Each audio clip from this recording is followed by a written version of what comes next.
Hello dear students, how are you today? Today we are going to talk about a new subject, which is the sound short woo and long woo. It's in Unit 5, Lesson 2. Double O has two different sounds in most cases.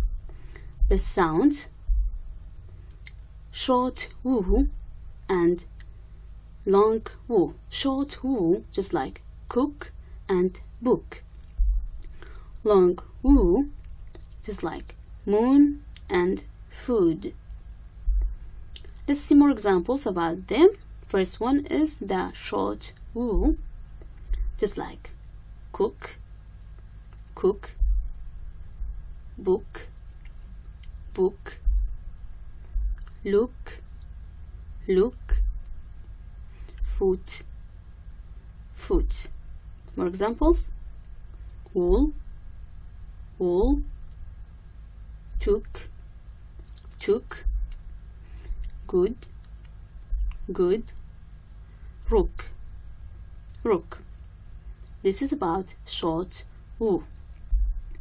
Long woo, like moon, moon, school, school, root, root, boot, boot. More examples: pool, pool, food, food, tool, tool, room, room.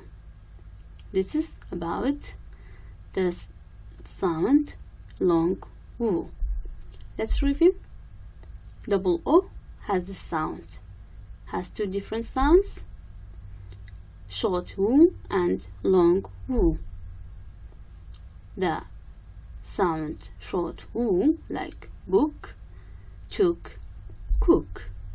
Long woo, like moon, boot, pool. Thanks for watching. Have a nice time.